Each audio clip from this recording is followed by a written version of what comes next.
വർഷങ്ങൾക്ക് ശേഷം ആ 10ാം ക്ലാസ്സുകാരനെ ആ ടീച്ചർ വഴിയിൽ വെച്ച് കണ്ടുമുട്ടുന്നു. തൻ്റെ വീട്ടിലോട്ട് കൂട്ടിക്കൊണ്ടുപോയി ആ പഴയ ഓർമ്മകളൊക്കെ ഓർത്തെടുക്കുന്ന ആ ടീച്ചർ, ആ സ്നേഹം വിളമ്പുന്ന ആ ടീച്ചർ. ഒന്ന് കണ്ടു നോക്ക് സുഹൃത്തുക്കളെ നിങ്ങൾ ഈ ഒരു വീഡിയോ.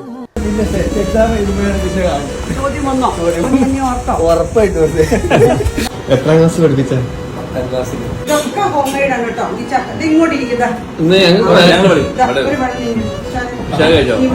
ചോറുന്നില്ല ടീച്ചർക്ക് ഒരു ക്ലാസ് വെക്കണേ. ദോശ ഉണ്ടാക്കി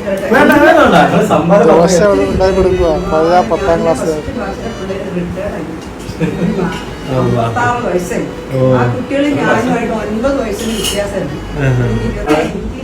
വിളിച്ചപ്പോഴത്തേക്ക് ഞാൻ വലിയൊരു പരിചയമുള്ള അന്നൊക്കെ മീശൊന്നുമില്ലല്ലോ, കുഞ്ഞി കുഞ്ഞിട്ട് ഫസ്റ്റ് വെച്ചിലായിരുന്നല്ലേ ഓർത്തെടുക്കുന്നു. ഇത്രയും വർഷമായിട്ട് ഇലക്ട്രിക്